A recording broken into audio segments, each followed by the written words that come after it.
So what's going on here? You guys need to help me out with something, all right? Um, I've been doing my weekly videos for a long time now, and each week I get several hundred, a few hundred views each week, and a handful of comments here and there.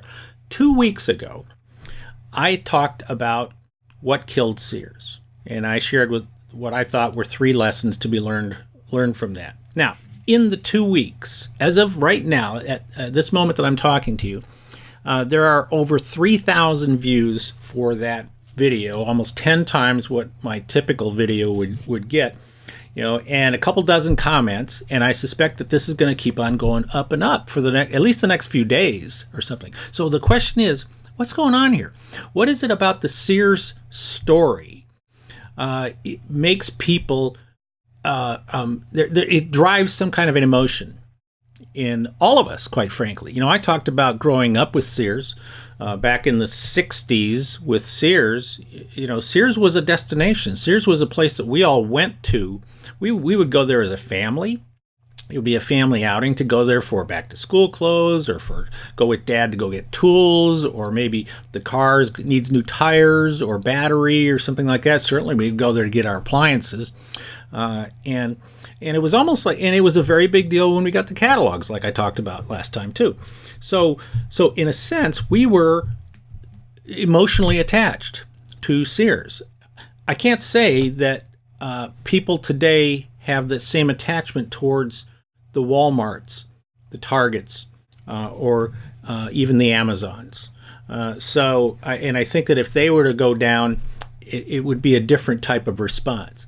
So I'm very curious. I mean, the comments that have been coming in to me are all over the board. I mean, it's not like there's any one set type of comment. It's not, some of the people are, sharing sadness for losing Sears. Some people are angry because the customer service of Sears either was so bad, or they were treated so badly, or it went down so much. All of those, others are saying that, price is the issue. Some are just saying, well, one guy said that, everything dies. And in a sense, yeah, that's true. Everything does die. But there are companies that have succeeded in the long run by reinventing themselves, too. So what is it about the Sears story that makes us go crazy? And so I'm really interested to hear about it. See, my perspective is that, in a sense, a lot of us were emotionally attached to Sears back many, many years ago. Okay. I know our family sort of was attached to it. It was a special deal. It was a special occasion when the catalog arrived. It was a special occasion when we went to the store.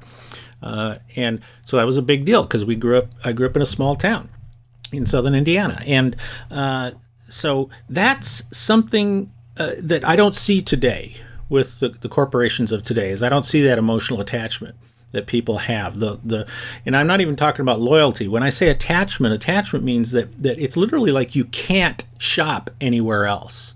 You have to go there. And so attachment to me is one of the most important keys for long-term success in business today.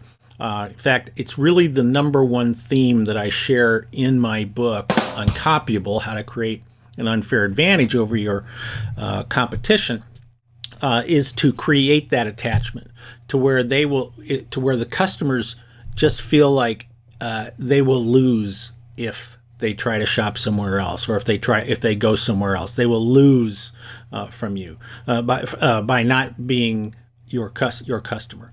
So I talked about that in my book without really thinking it through as being something that was important to all of us regarding Sears.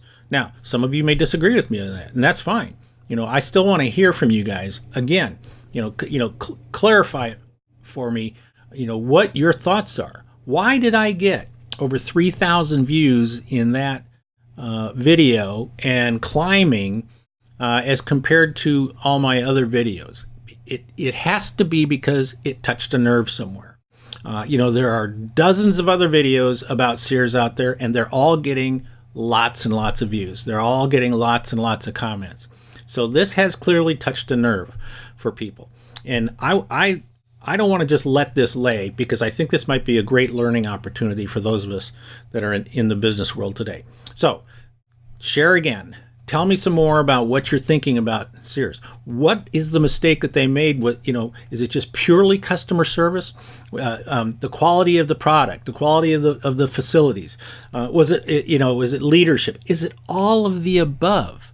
Did they fail when they shouldn't have failed? Or did they fail just because it was their time to die? So help me out. Share with me.